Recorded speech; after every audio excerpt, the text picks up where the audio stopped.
হয় মুসলমানদেরকে, কিন্তু লক্ষ্যবস্তু কিন্তু আরও অন্য কোথাও। অর্থাৎ মাইনরিটিস তো তাদের প্রকাশ্যভাবে তারা টার্গেট করে, পাশাপাশি দলিত, আদিবাসী, ওবিসি সমাজের মানুষদেরকেও কিন্তু এই জায়গা থেকে বঞ্চিত করার একটা প্রবণতা এই সরকারের রয়েছে। আমি মূল বিষয়ের উপরে যাচ্ছি, সেটা হচ্ছে যে 1947 সালের 15ই আগস্ট আমাদের দেশ যখন স্বাধীন হলো, তারপরে সংবিধান তৈরি হলো, সংবিধান আমরা গ্রহণ করলাম। নাগরিকত্ব নিয়ে সেখান থেকে কিছু কিছু কথাবার্তা উঠে আসছে। সেইখানে বলা হলো যে 1948 সালের 19শে আগস্ট পর্যন্ত যারা ভারতবর্ষে আছে তারা সবাই ভারতবর্ষের নাগরিক। তারপরে আপনারা জানেন যে দেশ ভাগ হওয়ার পরে লক্ষ লক্ষ মানুষ এপার থেকে ওপারে, ওপারের মানুষ এপারে আসতে শুরু করলো। তারপরে বললো যে যারা আসছে তারা 6 মাসের মধ্যে যারা আসলো তারাও ভারতবর্ষের নাগরিক। এই করে 1955 সাল পর্যন্ত চললো। 1955 সালে একটা সিটিজেনশিপ অ্যাক্ট হলো, সিটিজেনশিপ আইন হয়ে গেল যে কারা কারা ভারতবর্ষের নাগরিক হতে পারবে। সেখানে বললো যে এই যে যেটা বললাম যে 1948 সালে 19শে জুলাই পর্যন্ত যারা ভারতবর্ষে আছে তারা নাগরিক, যারা পাকিস্তান মানে পূর্ব পাকিস্তান এবং পশ্চিম পাকিস্তান থেকে যারা আসলো তারাও ভারতবর্ষের নাগরিক, এবং তারপরেও যারা আসলো তারা যদি নিবেদন করে, আবেদন করার পরেও কিন্তু তারা ভারতবর্ষের নাগরিকত্ব পাবে। এটা একটা জিনিস। দ্বিতীয় আরেকটা জিনিস হচ্ছে যে জন্মসূত্রে নাগরিক, অর্থাৎ ভারতবর্ষের মাটিতে যেই জন্মগ্রহণ করবে, একজন আমেরিকান লোক আসছে বেড়াতে, স্বামী স্ত্রী এখানে জন্মগ্রহণ করলো একটা সন্তান, সে ভারতবর্ষের নাগরিক।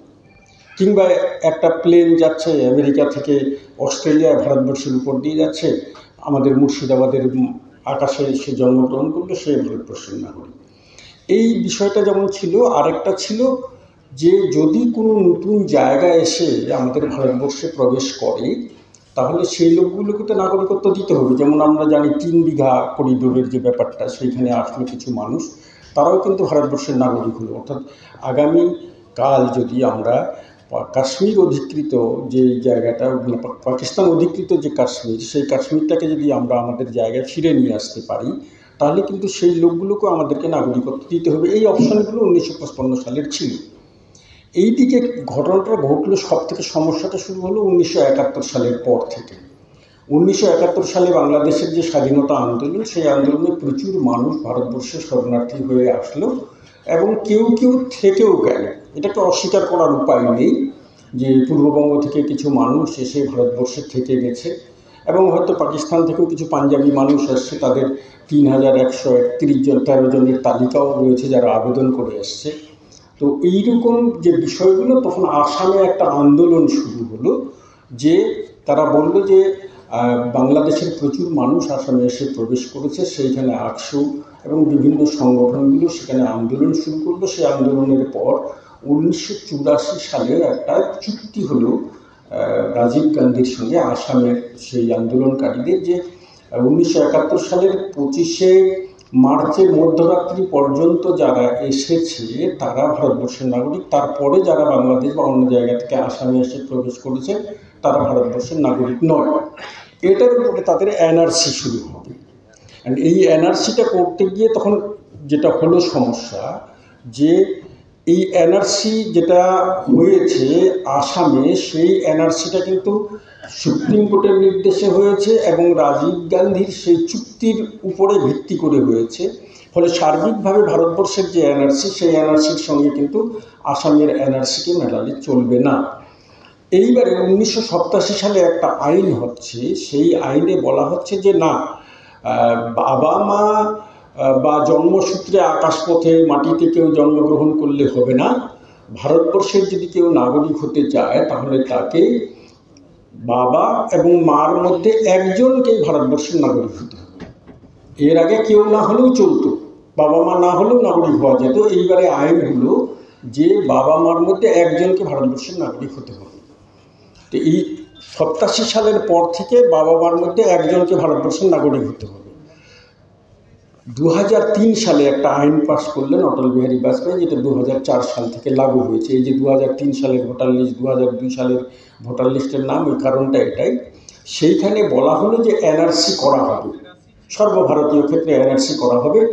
এইটা 1951 সালে যদি হয়ে যেত, 52তে হয়ে যেত, 55তে হয়ে যেত, তাহলে আজকে আমাদের এই দুর্ভোগ পোহাতে হতো না। সেই সময় সরকার করেনি।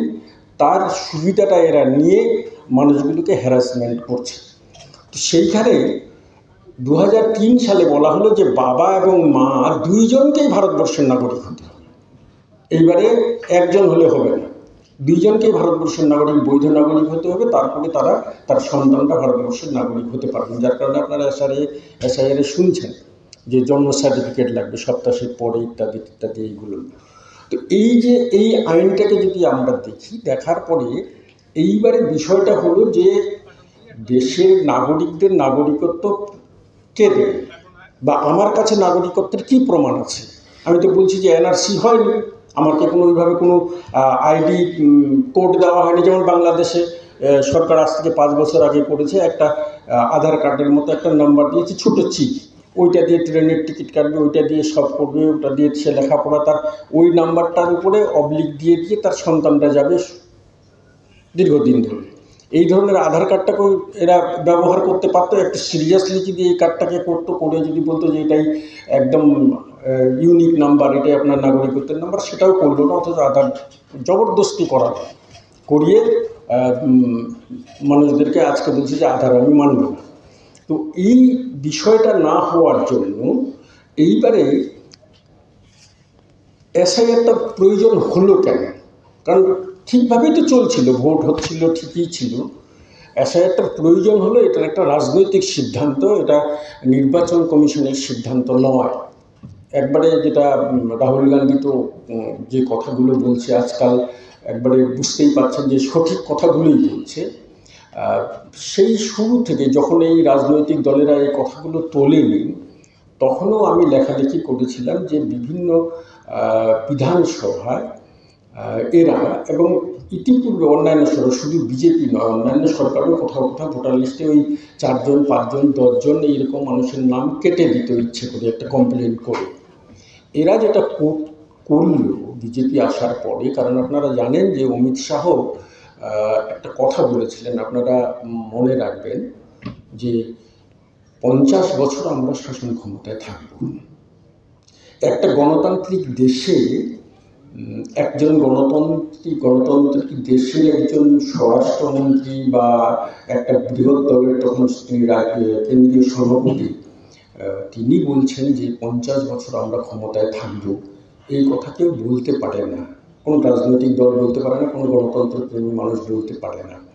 তখনই কিন্তু আমার সন্দেহ হয়েছিল যে ডাল মে কুছ কালা হ্যায়, কোনো একটা ব্যাপার আছে, এইভাবে কেউ বলতে পারে না। এবং পরবর্তীকালে দেখলাম যে কথাটা কেন বললাম, আমি তখনই কিন্তু এই বিষয়টার উপরে রিসার্চ করা শুরু করলাম যে রহস্যটা কি। দেখা গেল বিভিন্ন বিধানসভায় 15,000 মানুষের নাম কেটে দেওয়া হলো একদম শেষ পর্যায়ে। আপনারা যারা ইলেকশন ডিউটি করেছেন দেখবেন যে একটা মার্ক কপি হয় ভোটার লিস্টের, সেই মার্ক কপিতে যখন ভোট নিতে যাই আমরা, তখন দেখেছি যে একজন আজিমুদ্দিন সাহেব ভোট দিতে আসলেন, তার ভোটার লিস্টের নাম আছে 552 নম্বর সিরিয়াল, বাবার নাম সবই ঠিক আছে, ভোটার কার্ড আছে। প্রিজাইডিং অফিসার বলছে না, আপনার নাম তো কেটে দেওয়া আছে মার্ক কপিতে, ভোট দিতে পারছেন না। তো এইরকম একটা ঘটনা ঘটতো। এইভাবে 15,000 মানুষের নাম এরা ডিলিট করে দিল। আগেকার যুগে সেটা কী হতো, মার্ক কপিতে 10-12টার নাম বাদ দেওয়া হতো। এইবারে 15,000 নামের একবারে ভোটার লিস্ট থেকে উড়িয়ে দেওয়া হতো, আর 15,000